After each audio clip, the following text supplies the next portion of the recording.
मुझे प्रसन्नता है कि न केवल गवर्नमेंट मेडिकल कॉलेजेज बल्कि प्राइवेट मेडिकल कॉलेजेस भी आज इस सेवा के साथ युद्ध स्तर पर जुड़े हैं और 7 मेडिकल कॉलेजेस में एक साथ लेवल 2 की हमारी कोविड-19 की जांच की लैब्स आज शुभारंभ होने जा रही हैं। एक बहुत शुभ लक्षण है, एक अच्छा प्रयास है कि हमें गवर्नमेंट के साथ साथ निजी क्षेत्र में भी ट्रेन मैन पावर के साथ साथ टेस्टिंग की फैसिलिटी भी वहां पर उपलब्ध होने जा रही है। कोविड-19 का खतरा अभी समाप्त नहीं हुआ है और हमेशा हमें इस बारे में देखना होगा कि वैक्सीन बनाने के लिए आदरणीय प्रधानमंत्री जी के मार्गदर्शन में हमारे सभी वैज्ञानिक इस दिशा में बहुत अच्छा प्रयास कर रहे हैं। बहुत सार्थक प्रयास भी है। आज ज़्यादातर समाचार पत्रों में आपने देखा है कि भारत के अंदर जो वैक्सीन बन रही है वह दुनिया के अंदर किसी भी वैक्सीन से ज़्यादा इफेक्टिव दिख रही है। लेकिन उस सब के बावजूद वैक्सीन आने, वैक्सीन हर नागरिक तक पहुंचने और वैक्सीन का प्रभाव तब तक बरकरार रहे, इस दृष्टि से हमें अभी सावधान होना पड़ेगा और इसमें बचाव बहुत महत्वपूर्ण है। इस बचाव की दृष्टि से प्रारंभ से ही जो कार्यक्रम प्रारंभ हुए हैं हमें उसके प्रति निरंतर सावधान होना पड़ेगा। खासतौर पर जो आदरणीय प्रधानमंत्री जी ने 2-3 बातों के लिए लगातार कहा है, अवेयरनेस के लिए आज प्रदेश के अंदर हर एक जनपद में सैकड़ों की संख्या में पब्लिक एड्रेस सिस्टम जागरूकता के लिए स्थापित किए गए हैं। हम लोगों ने हर जनपद में integrated command and control centre बना करके प्रत्येक हॉस्पिटल की मैपिंग करने, हर एक कोविड पॉजिटिव केस के साथ सीधे संवाद बनाने का एक तंत्र विकसित किया है। निजी हॉस्पिटल और इंडियन मेडिकल एसोसिएशन के साथ भी लगातार संवाद बना रहे, जिससे हम लोग कोविड-19 के बारे में आम जन को जागरूक कर सकें। ये सावधानी तो आवश्यक है ही, टेस्टिंग है, कॉन्टैक्ट ट्रेसिंग है, ये निरंतर होना है। सर्विलांस जितना बेहतर होगा इस प्रकार की महामारी में, उतना ही CFR हम नियंत्रित करने में हमें सफलता प्राप्त हो सकती है। और यही कारण है कि प्रदेश के अंदर एक टीम वर्क जो कार्य कर रही है डे फर्स्ट से, आज उसका परिणाम है कि पॉजिटिविटी रेट में, CFR में उत्तर प्रदेश देश के अंदर किसी भी अन्य राज्य की तुलना में बहुत बेहतरीन प्रदर्शन कर रहा है और कोविड मैनेजमेंट के उत्तर प्रदेश के कार्य को WHO जैसी संस्थाओं को भी सराहना करनी पड़ी है। यहां पर न केवल हम लोगों ने कोविड-19 के मैनेजमेंट को बेहतर तरीके से आगे बढ़ाया है, बल्कि पूर्वी उत्तर प्रदेश में इंसेफ्लाइटिस जैसी बीमारियों को भी प्रभावी नियंत्रण करने में आज सफलता प्राप्त हुई है। मुझे याद है जब मैं पहली बार 1998 में सांसद बना था, हमारे सामने उस समय वहाँ पे इंसेफ्लाइटिस की विकरालता होती थी। प्रतिवर्ष 800 से लेके 1000, 1200, 1500 तक मौतें होती थी और 1977 से लेके 2017 तक ये सिलसिला लगातार चलता रहा। अब आश्चर्य करेंगे, 70 वर्षों में किसी के कानों में आवाज नहीं पहुंची। लेकिन आज प्रदेश में जो टीम वर्क कोरोना कालखंड में देखने को मिला, ये हमने 2017 से भी इंसेफ्लाइटिस के खिलाफ कार्रवाई के लिए और उस पर प्रभावी नियंत्रण के लिए प्रारंभ किया था। और आज उसका परिणाम है कि जिस मेडिकल कॉलेजेस में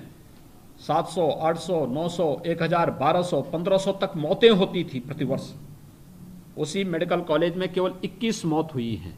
और ये 21 मौत भी किन किन क्षेत्रों से, इन सबको हम लोग अभी से ऑडिट करते हुए अगली बार ये भी ना हो, इस पर भी हमारी कार्रवाई अभी से प्रारंभ हुई है।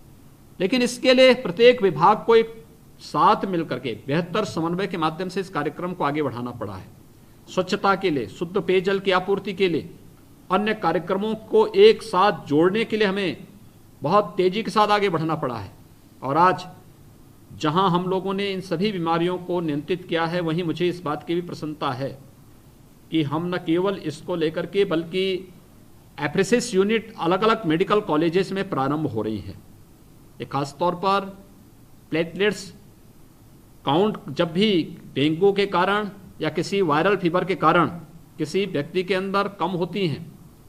ये संभावना ज़्यादा तेज हो जाती है कि एक बार अगर उसकी ब्लीडिंग शुरू होगी तो फिर दिक्कत हो सकती है, उसके जीवन के लिए खतरा पैदा हो सकता है। और इस दिशा से प्लेटलेट्स काउंट को प्रभावी बनाने के लिए उसे कहीं ना कहीं प्लेटलेट्स देने की बात आती थी, लेकिन इसमें होल ब्लड न लेना पड़े, बल्कि एफरेसिस जो हमारी मशीन है इसके माध्यम से केवल हम उससे प्लेटलेट्स ही ले सकें, जो कि कोई भी स्वस्थ व्यक्ति दे सकता है और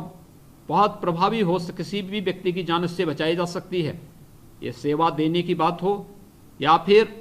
कोविड-19 में एंटीबॉडी जिन लोगों में पैदा हो चुकी हैं उनके माध्यम से किसी अन्य व्यक्ति की जान को कोरोना से बचाने में एक बड़ी भूमिका के लिए आज इस प्रकार पीछे नहीं रहेंगे। एक बेहतर प्रयास हुआ है, मैं इसके लिए चिकित्सा शिक्षा विभाग की सराहना करता हूं। कोविड-19 के संक्रमण को रोकने के साथ ही उस पर प्रभावी नियंत्रण करने, 24 करोड़ की आबादी को पूरी तरह सुरक्षित रखने के लिए जो प्रतिबद्धता हमारी है, अपनी इस प्रतिबद्धता को आगे बढ़ाने के लिए जो बेहतर प्रयास चिकित्सा शिक्षा, स्वास्थ्य और शासन से जुड़े हुए सभी विभाग आपस में मिलकर के आगे बढ़ा रहे हैं, मुझे पूरा विश्वास है कि आने वाले समय में हम लोग प्रदेश और देश के अंदर और भी बेहतरीन प्रदर्शन करते हुए जो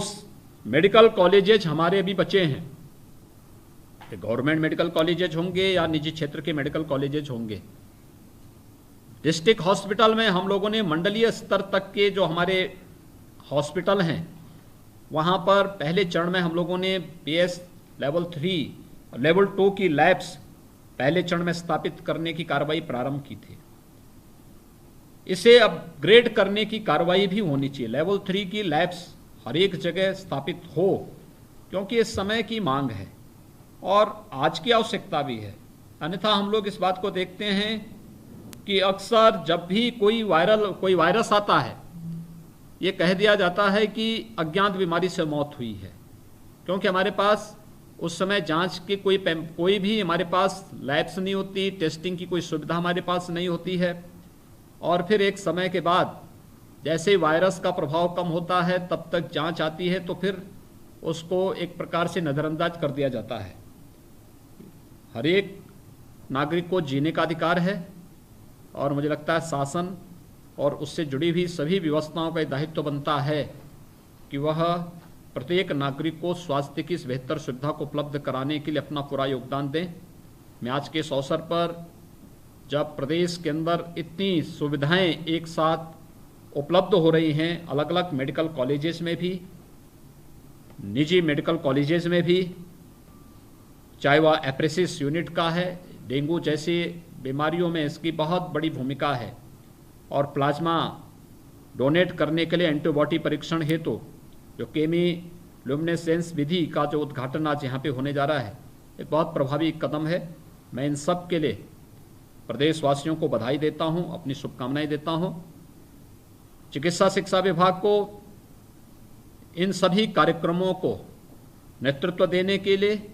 न केवल गवर्नमेंट मेडिकल कॉलेजेस में बल्कि प्राइवेट मेडिकल कॉलेजेस में भी इस कार्यक्रम को आगे बढ़ाने के लिए एक बेहतरीन नेतृत्व के लिए चिकित्सा शिक्षा मंत्री श्री सुरेश खन्ना जी, उनके सहयोगी राज्य मंत्री श्री संदीप सिंह जी, विभाग के अपर मुख्य सचिव डॉक्टर रजनीश दुबे जी, हमारे जो विभिन्न संस्थानों के कुलपति, प्रधानाचार्य और उनके हेड्स हैं, इन सब को भी मैं इस अवसर पर एक बेहतरीन कार्य पद्धति के लिए हृदय से बधाई देते हुए धन्यवाद भी देता हूं कि प्रदेश की 24 करोड़ की जनता इन सुविधाओं से लाभान्वित होकर के आने वाले समय में कोविड-19 के प्रदेश के इस मॉडल को अन्य क्षेत्रों में भी आगे बढ़ाने का कार्य करेगी। आप सबके इस बेहतरीन प्रयास के लिए एक बार फिर से आप सबको हृदय से बधाई देता हूं, शुभकामनाएं देता हूं। धन्यवाद। जय हिंद।